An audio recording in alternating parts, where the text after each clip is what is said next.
You're listening to the My Simplified Life podcast, and this is episode number 105.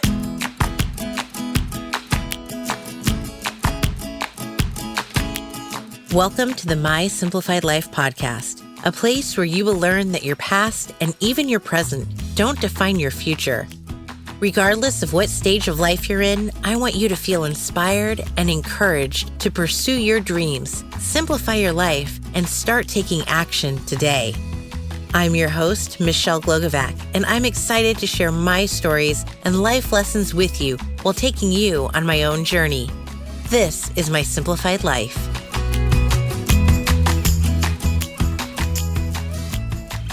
Hello, my friends. Welcome to another episode. I'm your host, Michelle Glogovac.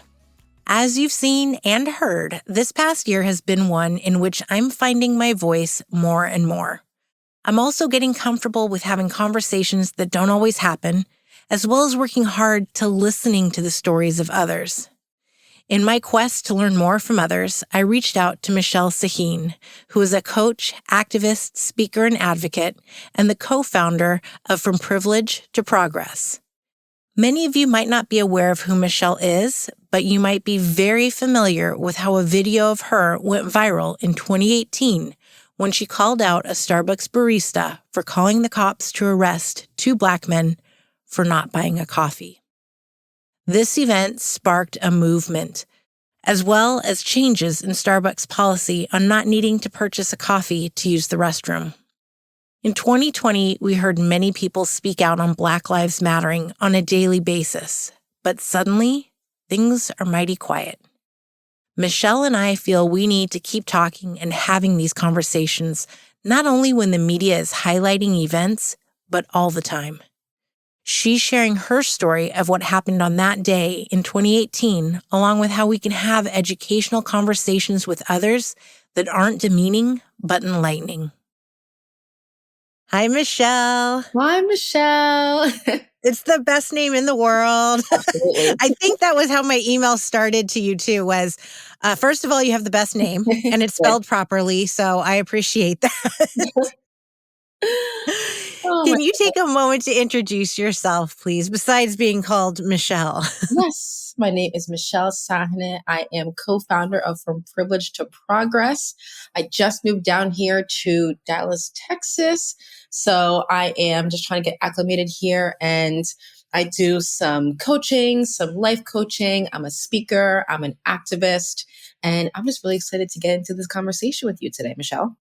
I am stoked to talk to you. I did not know that you moved to Texas. I knew that you moved into an apartment. Mm-hmm. What would make you want to move to Texas during this time?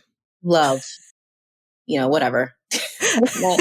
I'd actually tried to move here a couple years ago, and mentally and emotionally, I didn't do well. I only lasted about 4 months because it was the first time ever in my life that I was called the N-word to my face. And I was like, you know what?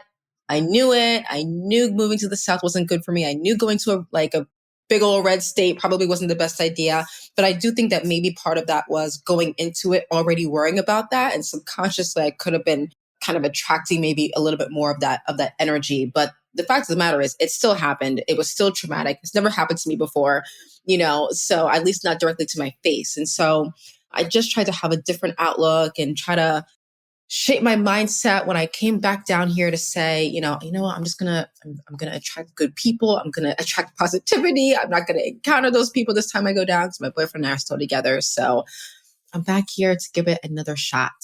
And Texas, it's different than what it was before. I love the state of Texas. Mm-hmm. I was living in Los Angeles and I was offered a job in which they said you can either move to Houston or Miami. And I was like, oh no, Texans are the best. Like they are the friendliest, nicest people. I'm moving to Texas. And I thought they were great until I then got the opportunity to move to Chicago, and they are the greatest people. Yeah, that's awesome. Well, maybe I need to go to Chicago. I've only been to Chicago once for work, but the winter. Oh, you definitely have to go. I don't do the snow very well, but But there's still some good Texans in Texas. Yeah, I've been meeting some really, really awesome people the last 2 weeks I've been here. So it's working. Whatever subconscious manifestations and affirmations I've been doing in the morning and at night seem to be working because I keep meeting really cool people. So Good. And remind me when we're done, I'll give you some names of people who are still in the area. All So right. we'll get you hooked up with Great. some good people. Awesome. So you mentioned that you're the co-founder from Privilege to Progress. How did that come about? And can you share the story of what happened in 2018? Because I think a lot of people are familiar with it, but may have forgotten it. And we need to talk more about what's going on, what happened a year ago, and why we're not talking about it still as much today. So I will fill you in for anyone who didn't hear about the story or anyone who forgot the story, what happened in 2018, which is another thing about Texas that I found interesting when I came down here. A lot of people hadn't heard about that story. My own boyfriend never heard about what happened, and he's Black down here. So I found that to be Interesting. very interesting. People around the world heard about it, but like I kept Mhm. running into Texans. I had no idea what I was talking about. So 2018, I go to a Starbucks in Philadelphia, and it was a Starbucks that I would purposely avoid because I went there one time early on, I think 2013, when I had first moved there. And I walked in there and pretty much everybody was white. I was the only Black woman. I thought it was very strange and not representative of the Philadelphia that I knew. I moved there for the diversity. Philadelphia is a very diverse city. It's actually, I believe, only 30 some percent white of the city overall. So it's a very, very diverse city. But this particular location was not diverse at all. It is in a part of the city that is actually 72% white. So that specific part of the city, Rittenhouse Square, Center City, Philadelphia, is gentrified. Just, quite frankly, they have structured that part of the city to be mostly white. And that is what the businesses around there reflect. So I decided to go back there this day, April 12th, 2018, because I was feeling positive. It was a seasonably warm April day. I was feeling good, feeling positive, and I was like, you know what, let me just go check it out again. Maybe the scene has different or has changed since I've been in Philadelphia. And mind you, the first time I went there and I walked in and I was the only Black person, I thought it was strange. I walked right back out and I walked to a different Starbucks deeper into the city on 19th and Chestnut because that one was more diverse, more representative of the Philadelphia that I had grown to know and to love. So I'm like, you know what? Let me go back there. Let's check it out. Let's check out the scene. And I walked back in there, same scene. I was the only Black woman, one other Black man, a few of the people of color. And I'm like, you gotta be kidding me. It's been 5 years. How is this Starbucks the same? So I was like, you know what? Let me just buy my coffee, sit down and continue working. So I got my coffee, I sat down, actually my white mocha latte with almond milk and 1.5 pumps. And I sat down and I started working. And about 45 minutes later, two young men walk in and they're two young Black guys. And I was excited. They were cute. They had nice sneakers on. They had swag. I liked their demeanor, their clothes. The one guy was wearing all purple. I thought that was so cool. And I just liked looking at them. But also, I felt more comfortable because I didn't feel like I was standing out as much with me and the one other Black man in that Starbucks. So they walk in and I'm watching them and they go up to the barista and they ask her if they can use the bathroom. And she says, no, it's for paying customers only. And they said, okay. And they sat down. And that was it. That was it. Nothing else happened. And I remember them leaving my peripheral and they sat down and I couldn't take my eyes off of the barista because for some reason, as she's walking away, I saw her mouthing something to herself. And I said, I think she just said something racist. But I Mm. also recognized that I was making a snap judgment. I was having a moment of judging someone based on the color of her skin. I didn't like the way that this white woman had interacted with these two young Black men, and I jumped to conclusions. And it's really important that we learn how to recognize when we are making those snap judgments and can check ourselves. And so I had a dialogue with myself. I said, Michelle, you are doing exactly the same thing to somebody that you don't want done to you. You have no idea what she just said. Maybe she forgot some simple syrup in the back. Maybe she forgot some coffee beans or some hot chocolate. You need to put your head back down and keep working. And so that's what I did. I remember very clearly trying to talk myself out, scolding myself and talking myself out of the thought that I just had. So about 5 minutes later, the cops showed up. I thought that was very strange because nothing had happened. It was a very quiet day. Nothing had been going on, and so I'm just a naturally nosy person, and so I was trying to eavesdrop. And I was like, oh, like what's the drama? Like maybe they're following up on something that happened earlier in the day, maybe even the day before. I just want to know what the beef is. What's the drama? Yeah. Are they there for a coffee or is something actually Yeah. going down? Yeah, what's going down? Because they walk in, the barista immediately walks up to them. They walk up to the counter. It looked like, there could have been something happening. So I lean in and I heard the barista lie. And I heard her say, those two guys in the corner are refusing to leave. And my heart just dropped to my stomach because I was like, I do not want to see what I think that I could potentially see today. And it was very easy to tell which two men she was talking about because they were the only two men in the corner who looked any different than anyone around them. And what was even more telling of what was about to happen was that there was no follow-up questions from the police officers. There was no, okay, well, what did you say? What did they say? What did you do? What did they do? None of that took place. They just said, oh, those two? Okay. And they beelined One-sided. them. That's it. That was it. And I was like, are you kidding me? 2 turned to 4, turned to 6, turned to 8. 8 police officers showed up to arrest 2 guys for not buying a coffee. Now, mind you, I'm sitting there, and as I'm watching this happen, I look at the white man sitting next to me who got there about 30 seconds after I did. We ended up sitting next to each other because it was pretty full that day. And he didn't have a coffee the entire time. I remember a white girl mid-jog coming in to use the bathroom. I remember her wearing all dark colors, but just pink headphones. And I remember specifically wondering to myself if she worked there, that she had the code to get into the bathroom, because in Philadelphia, you need a code to get into the bathroom. And only the barista can give it to you, someone that works there. Or I wondered if she was a patron there so often that they built like a relationship with her, and as a courtesy, they just gave her the code. But I remember thinking to myself, oh, that's strange. How did she just get in here and use the bathroom and leave? Because as a person of color, you try to do things to mitigate some of the potential stereotyping. I don't want to be seen as some kind of freeloader, so I'll go buy something before I even ask to use the bathroom. It won't even get to that point because I just don't want anyone to say anything to me already. So when I see other people exercising that privilege, not even thinking about it, I just find it, just interesting. So I'm remembering, all this as I'm watching these 2 guys get arrested. I'm looking around. I see half the people don't have coffees, and no one's saying anything. I mean, you got to be freaking kidding me. So I stand up. I'm shaking. I'm sweating. I remember at one point, actually, I was shaking so bad that I looked down at my hands to see if I could actually see myself shaking, and I could. I was trembling that much because it wasn't a matter of, am I going to do something? It's, what am I going to do? I just knew I was going to, it's like that anxiety. If you ever had a panic attack and like you feel like something's like impending doom, like something's going to happen, and you might like get up and run around the room. I felt that feeling. And the next thing I know, I'm out of my chair. I'm yelling at everybody. I'm like, they're being arrested for not buying a coffee. Do you not see?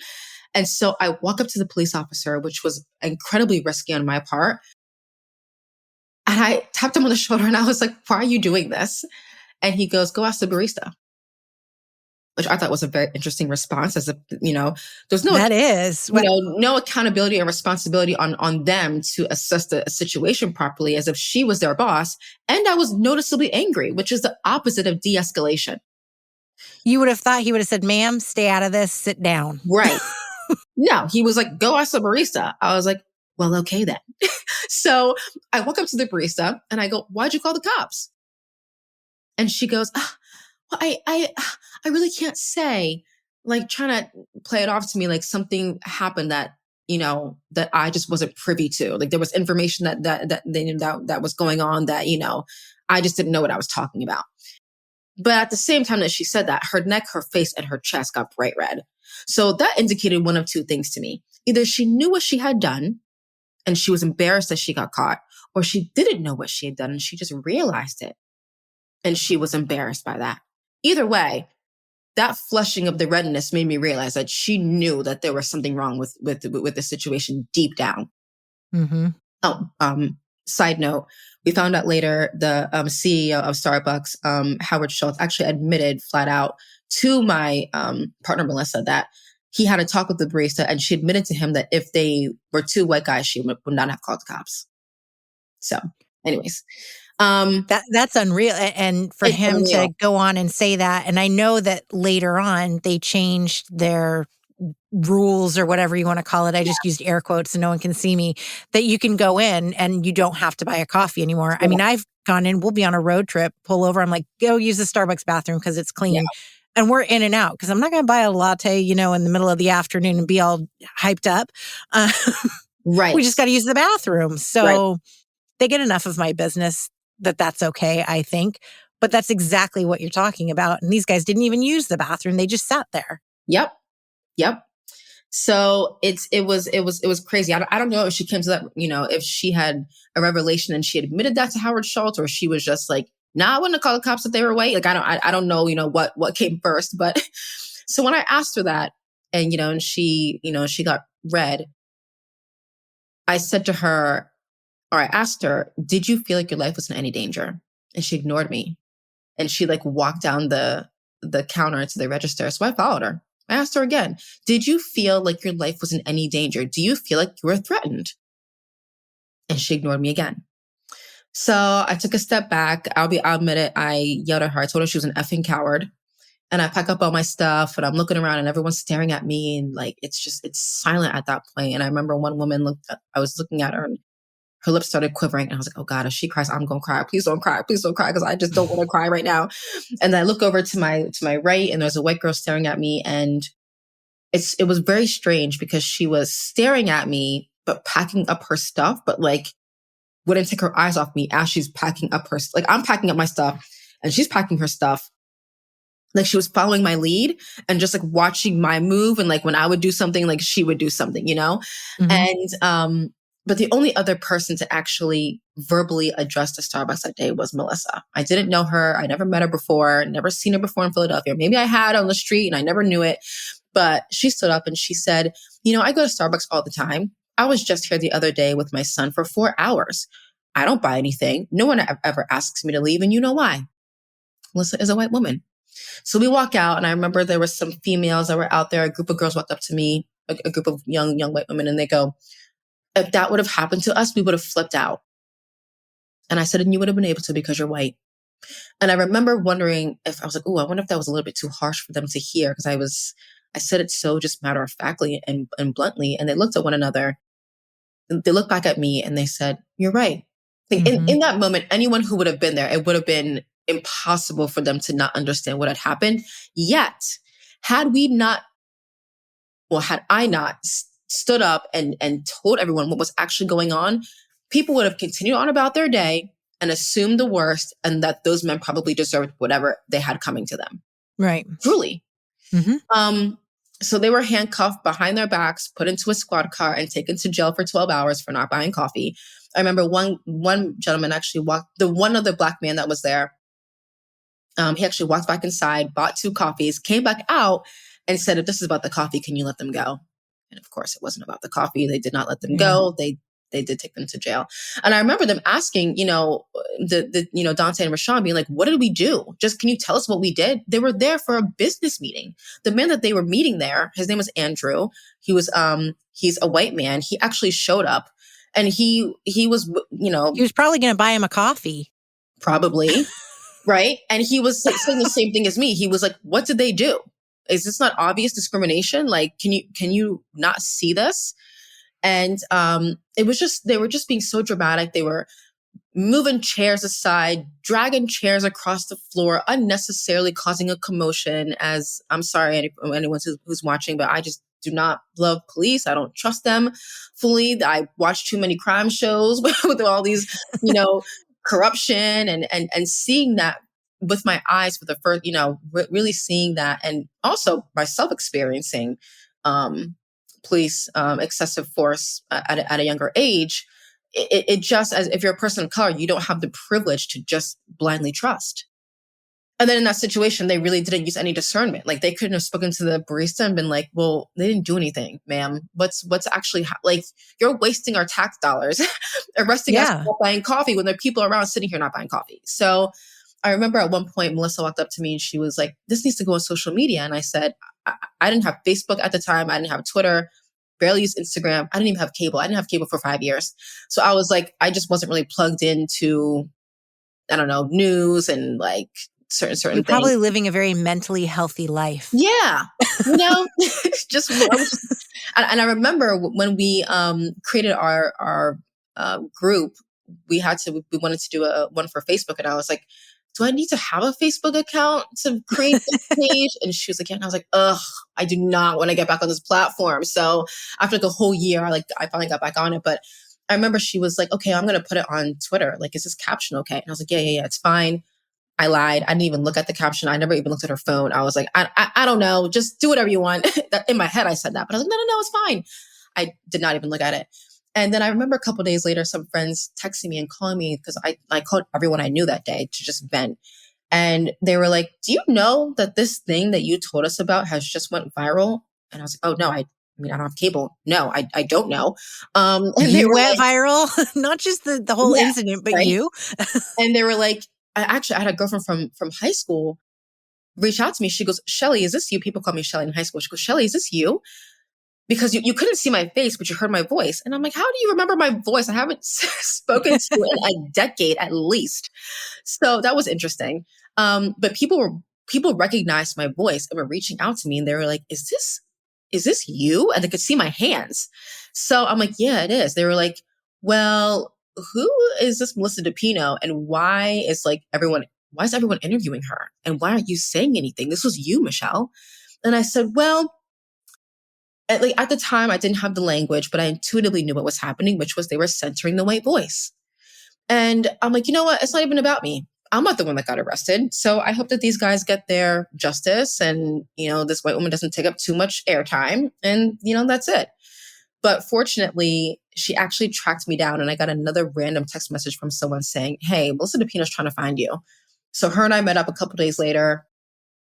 And she looked at me, she was like, I feel like we're long lost best friends. And we just started having conversations about what the world was talking about. People did not understand what racism looked like today. They didn't believe that those things could happen unprovoked. And they especially didn't understand. Oops, I'm sorry. Sorry. Did you hear that? Yeah, we can edit it out. All right, cool. I'm on my Mac. So we were just realizing that people really didn't understand what their privilege was. They were just waking up to that. They were like, that can really happen unprovoked? Yes, and it happens actually every single day. It just doesn't happen to you. And so people really wanted to understand their privilege. They wanted to do something about it. They wanted to help, but they didn't know where to start. And so that's really how From Privilege to Progress got started. Melissa and I decided that, you know what? Let's curate a group. Let's create a community of people who want to learn and want to use their privilege and want to, undo their conditioning and learn all the things that they didn't learn in school and just get on this path of anti-racism and create communities where we can all be safe. That's really just the beginning of our story. That's amazing. And it's huge. You have over 500,000 Instagram followers.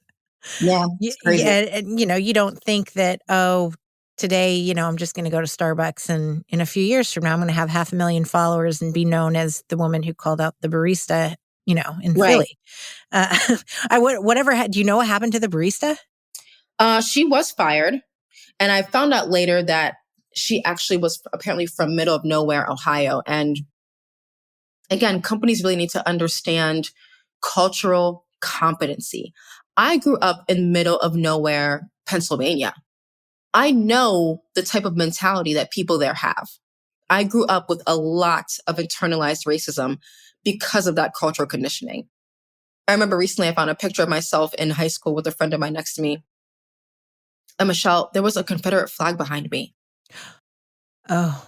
On the wall, like above us. And I realized, when people say I loved high school, I'm like, high school was trash for me. I had to emotionally, mentally, I was just so drained from constantly experiencing racism, those symbols. I don't even remember that. I don't know how many racist symbols there probably were around me that I had to somehow just put my blinders on. I found this picture and I was blown away that, like, I mean, I don't know what I was thinking back then. But I think I have very selective memory on purpose from that time of my life. But Yeah. and we live in Pennsylvania. We were not in the South, but that flag was there. And so you can't just take someone from that type of environment and plop them in one of the most diverse, one of the blackest cities in America and not think that something might happen.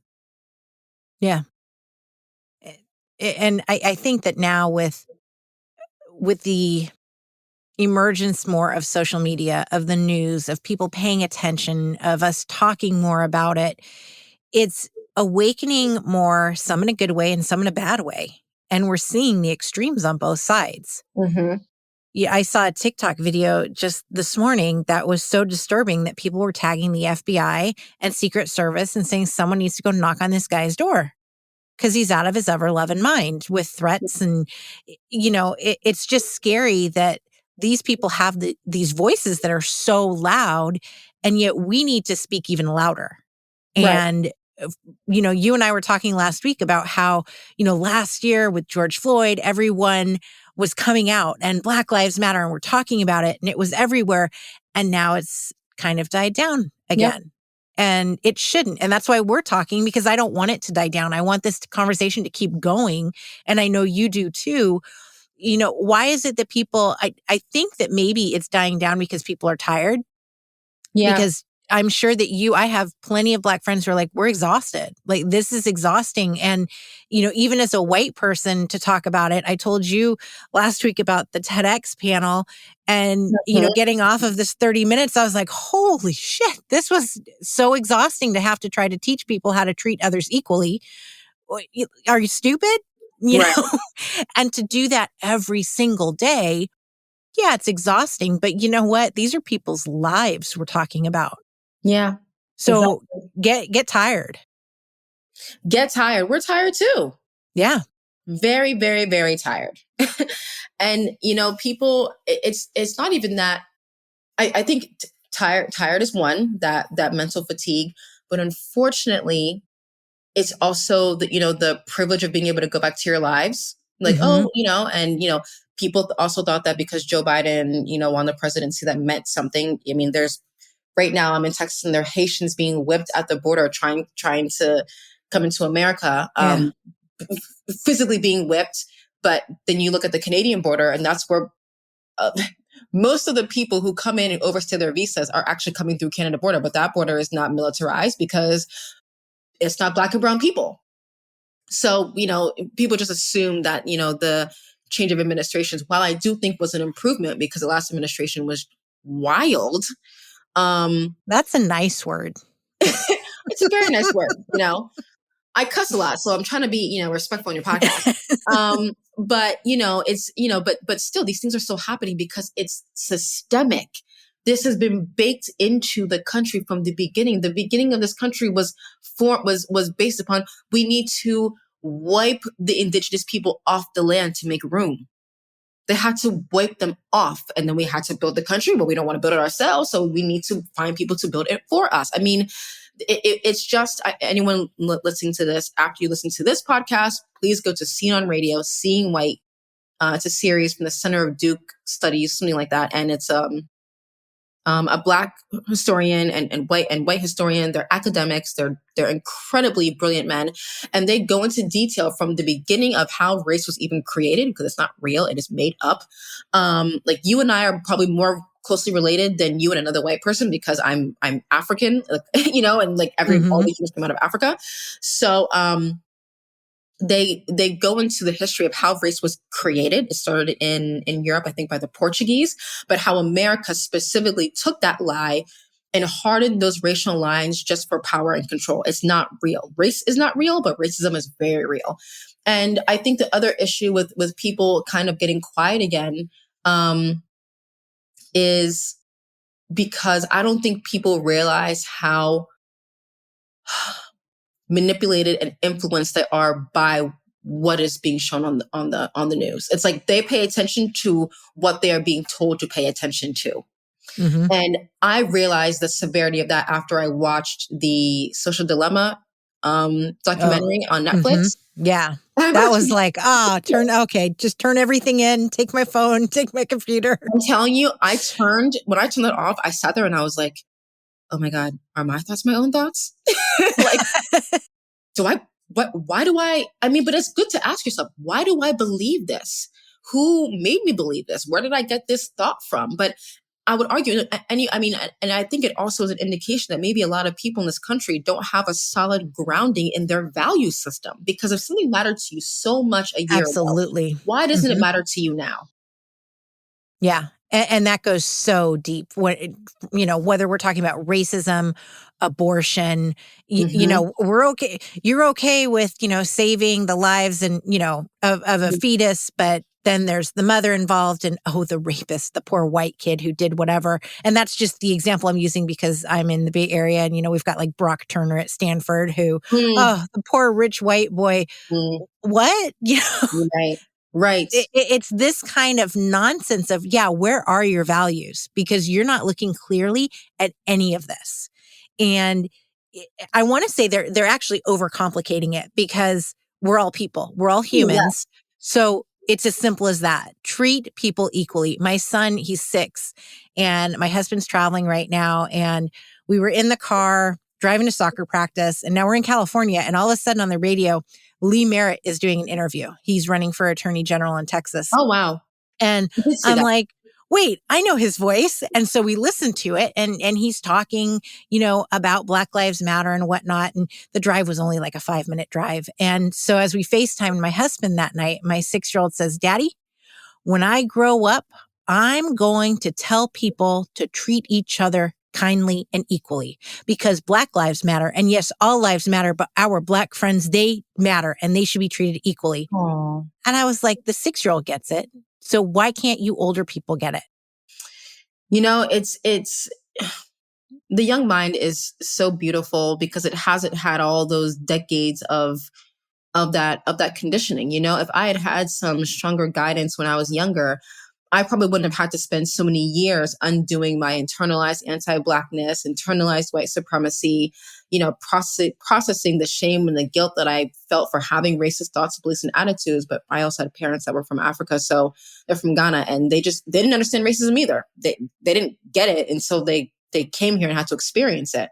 And that's why it's so important to have these conversations at a young age, because think about it. It's like when you eat like crap your entire life, you get to be 60 years old, you have, you have a heart attack. It's going to take a long time to get your health to optimum health when you've spent the last 50 years destroying your body, right? Mm-hmm. It doesn't, you have to be so intentional with turning that around. And I think the same way about our mentality about race and racism, we have been fed so many little lies and conditioned in such a inconspicuous and very shady way from birth that it is so hard. I mean, we have racist thoughts in our head that we don't even know are there, because it's like a little dropper, drip, drip, drip, drip, little by little by little, all the time. In our educations, growing up, I didn't learn anything about any Black people. I learned about MLK,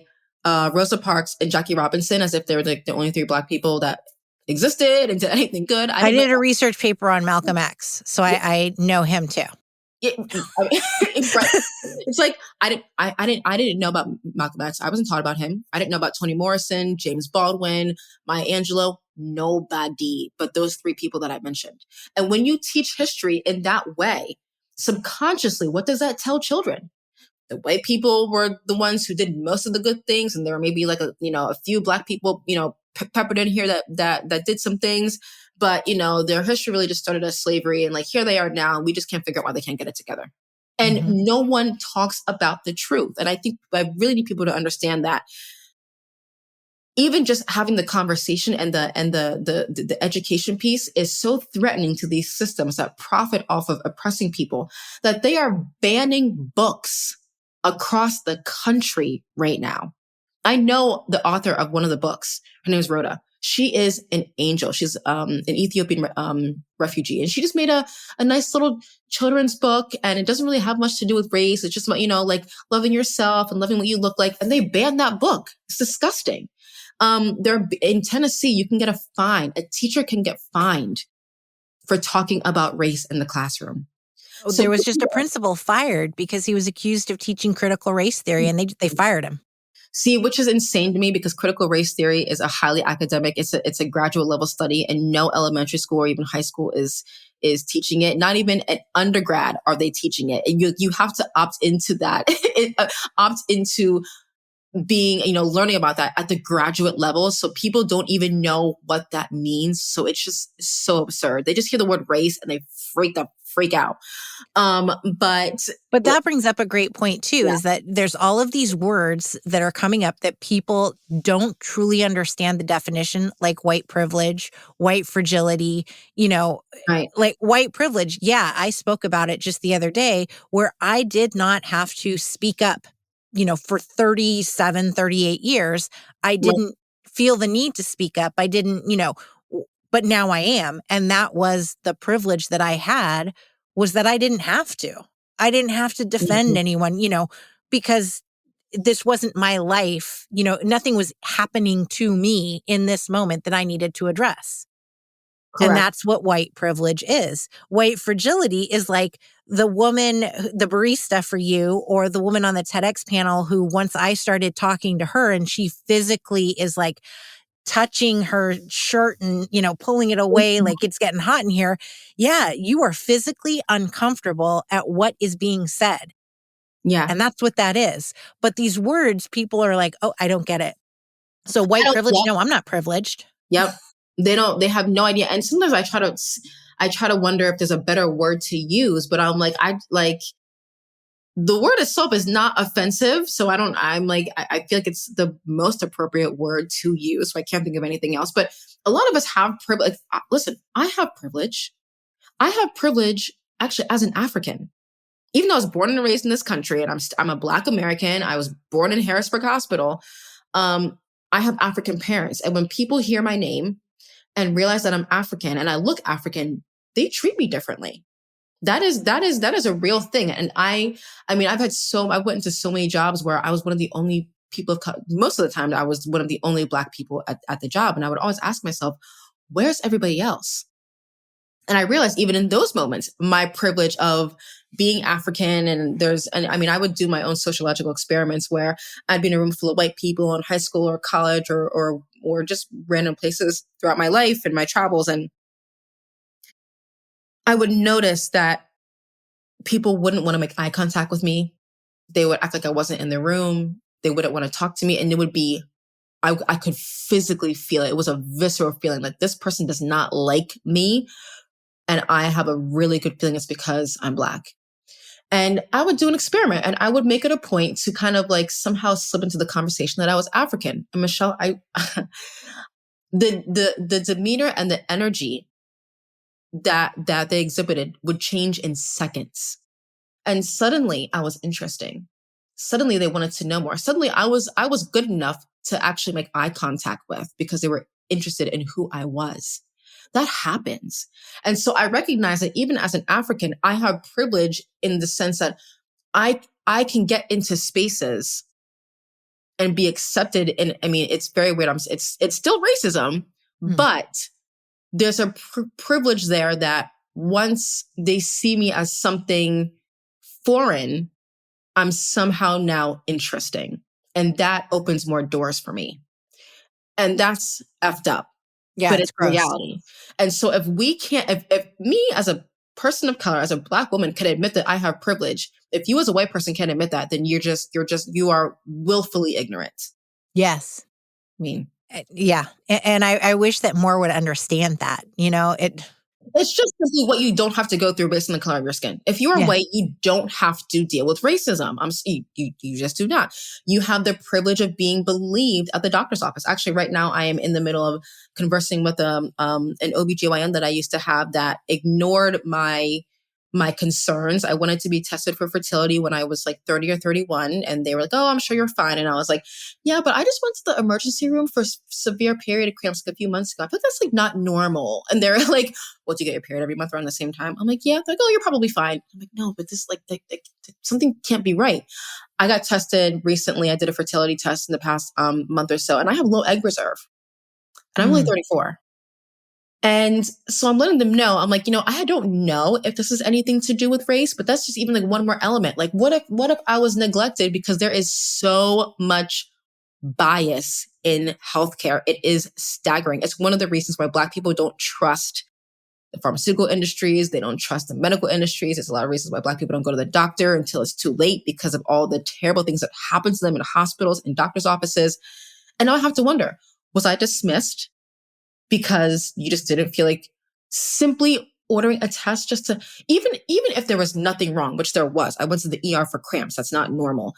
Yeah. But what's the problem with me being 31 and just wanting to check my fertility with all of the toxins that are in the environment and whatnot? Like, what's the problem with just like letting this patient check where her, what her egg reserve is? They just ignored me. And for 3 years, I'm losing vital eggs here, Michelle. I'm losing eggs every month. And I just find out I have low egg reserve, and I'm emailing them, and I'm like, I could have found this out potentially 3 years ago. Yeah, you could have frozen a lot of stuff. I could have frozen a lot of things years ago. And y'all just were like, oh, you're probably fine. And it's one of the reasons, to be honest, I don't go to the doctor that much anymore. I had to take my health into my own hands. I used to, they were throwing pills at me and all kinds of things, and didn't take my issues seriously. I had upper GIs to figure out why I had chronic acid reflux at 24 years old. And no one ever asked me, are you okay? Are you stressed? What's your home life like? Are you, what's your lifestyle like? I was eating like crap. I was binge drinking and I just realized that I to optimize my health, I was going to have to do a lot of things myself because I never really felt heard or seen. And I know that's not just an issue for Black people. That's just our medical industry altogether. But as I started reading more into what's been going on with Black people in the medical industry in this country, there are times where I'm reading this book right now called Medical Apartheid by Harriet A. Washington. And I now understand why Black Americans are so skeptical of healthcare, because there were times where Africans were bought solely for the purpose of medical experimentation. People don't know that. The things that I'm reading in this book, I'll read a chapter and have to put it down and digest what I just read for myself. People escaped plantations, and really, I don't even want to use the word plantation anymore. It was a slave labor camp. So people would escape these slave labor camps because they couldn't handle anymore the medical experiments that were being done on them. Like, we would not be where we are today in medical research and medical advancement if it weren't for all of the non-consenting enslaved people who had to be subjected to these experiments without anesthesia. It's so disgusting. It's disgusting. Yeah, it's weird. To go back, we're talking about human beings. The difference is the color of your skin, the color of my skin. We're all different. And it's just it's disturbing and disgusting that anyone could see past the fact that you're a human being. The end. The end. The end. What do you think that would be like for you? It's really interesting, because I think that's another reason why, when you asked, why can't you see that? I'm reading too many books at one time. I need to stop doing that because then I forget. I'm also reading this book by Resmaa Menakem called My Grandmother's Hands, and it's about trauma. He's a therapist, and he deals specifically with trauma in the body. And he says it's not just Black people that are traumatized by race or by racism. White people are traumatized too. That's why you'll see such a visceral reaction from people having conversations about race and how they get so uncomfortable, because we need to remember that when Europeans came here, they were fleeing persecution and oppression and brutality in Europe. And that's not talked about either. Mm-hmm. They came here. And again, when you don't heal trauma, you repeat it. So they came here and they started to do the same things to other people that were done to them. A lot of what was happening to, what they did to other people wasn't really new.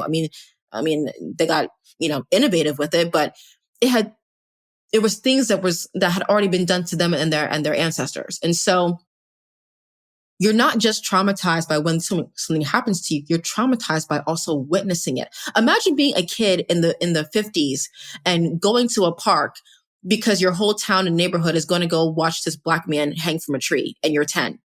That's Yeah. not, that's traumatic for you. And then no one around you is talking about it. They're just acting like this is normal. And generation after generation after generation of doing traumatic things to people also traumatizes you. Mm-hmm. And so sometimes I think to myself, maybe some of the white people who really get it, maybe their ancestors were people who just didn't do as much traumatizing as other white people, in the country. I mean, like literally, I hope so. I mean, that's something that would make you proud, right? Right. I mean, to me, it kind of makes sense because for me, I know that it's not as difficult for me to do this work as it would be potentially for an African American descendant of an enslaved person. It is Mm-hmm. going to be it's going to be a harder thing for them to do than it is for me, as just like it's going to be a harder for me to do this work than it would be for you, because I'm the person that's still experiencing it. And someone who's a Black American and descendant of slavery has more of that generational trauma than I do when it comes to this particular topic. And this particular issue. And so, when white people are experiencing, you said earlier, how, you were talking to someone about race, another white woman, and she's grabbing out her shirt and she's getting all uncomfortable. Who knows what has happened in her family history that is making her so uncomfortable? Did a lot of her family, witness a lot of, uncomfortable things and just never learn how to deal with it, never learn how to talk about it. And that, and that's still living within her. I know people who it's not hard for them to talk about, white people, because, I found out that, their ancestors were abolitionists, and so that's also in their part of their genetic makeup, just wanting to set people free. And so, it's easy for them to get into a conversation. And so I think it's important that all of us do that trauma work, because we feel each other's trauma. Like when I walked up to that barista and I asked her why she called the cops, I felt how uncomfortable she was. That energy like bounced off her body and hit me. And I was like, ooh, something's happening here. Like she's feeling something, even though she's not the one that experienced the racism. But when you do traumatic things to somebody, it also affects you. We're not supposed to be, even though this unfortunately is part of the human makeup, unfortunately, it's some, this evilness, it's still incredibly damaging to our neurological systems, to our mental health, to our emotional health. And we're all suffering. And, when white people say, we just want to stop talking about race, well, then, we all need to heal together, because the fact that you want to stop talking about it so badly means that you are also hurt by it somehow, some way, because you're avoiding. And you only try to avoid things if it's, if it's something that's hurting you. That's a really nice way to put it, honestly. I try. I'm really, I try to get people to, because in the beginning of this, of me being an activist, I was angry a lot, and I still get angry all the time. But I was entering conversations in a way that wasn't necessarily opening doors.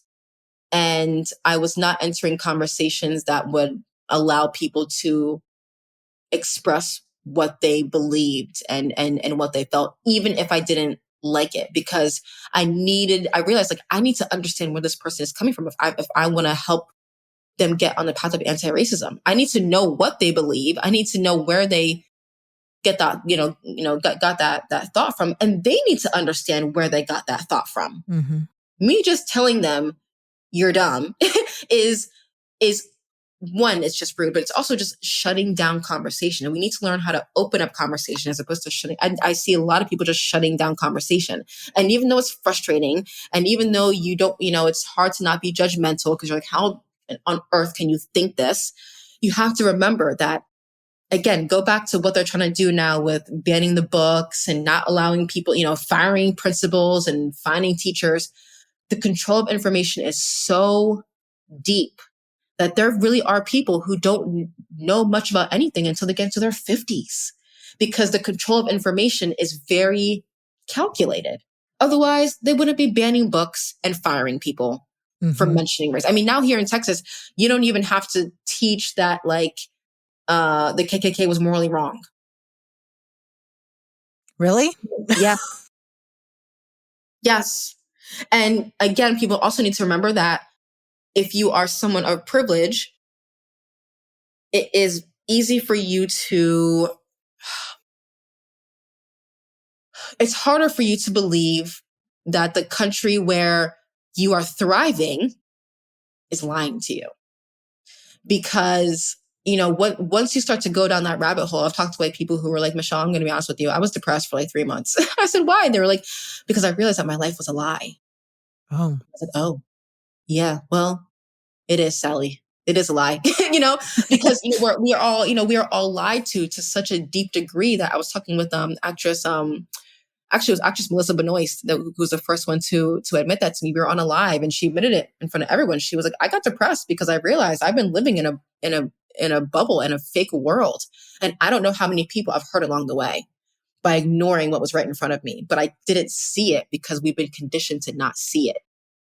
And so it's very deep. It's very calculated. I recommend that podcast. It's going to blow your mind to learn about all the ways in which, we really praise these founding fathers, but we need to remember that they all owned human beings. They all owned human beings. They all raped the beings that they owned, and they all made laws to continue to enslave the people that they were raping, enslaving, torturing, and even their children. When they would have children with these, with these enslaved women, their children would stay slaves. Right. It's so weird. So we need to, it's like just rethinking the reality of where we live, because if we really want to live in a country that's great, then we need to learn how to be radically honest, because we are imploding. I think it's pretty easy to see that, things aren't going well here. And to say the least. Yeah. To say the least. And that's because there aren't honest conversations.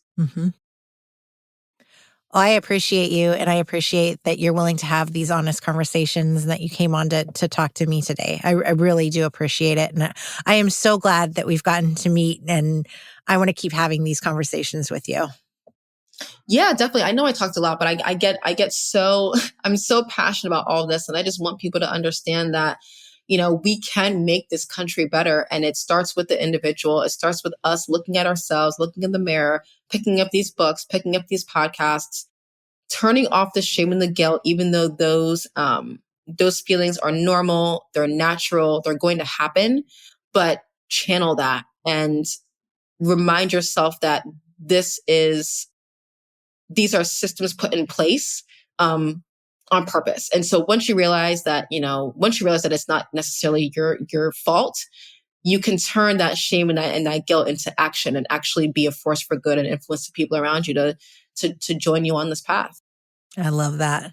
Can you share with everyone where they can find you, please?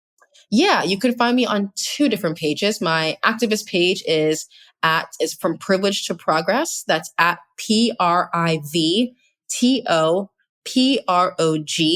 And then my personal page is at Michelle Saahene, MichellelleSaahene.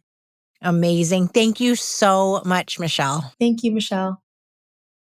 It's not every day you get to hear from 2 Michelles, and I felt this conversation was such a special one. Michelle and I have found a new friendship, and I'm really looking forward to collaborating more with her. We need to keep having conversations, educating ourselves and others, and doing so in a way that enlightens people. Ways that spark a light that make people think about what truly is going on right in front of them. One that also allows them to understand and work through the trauma they might have experienced as well. Racism is deeply embedded in our society, and although we are breaking through and making positive changes, a lot more work needs to be done. I invite you to have these conversations, to learn more, and to do better. Thank you for joining Michelle and I today, and until next week, Give yourself a hug for what you've been through.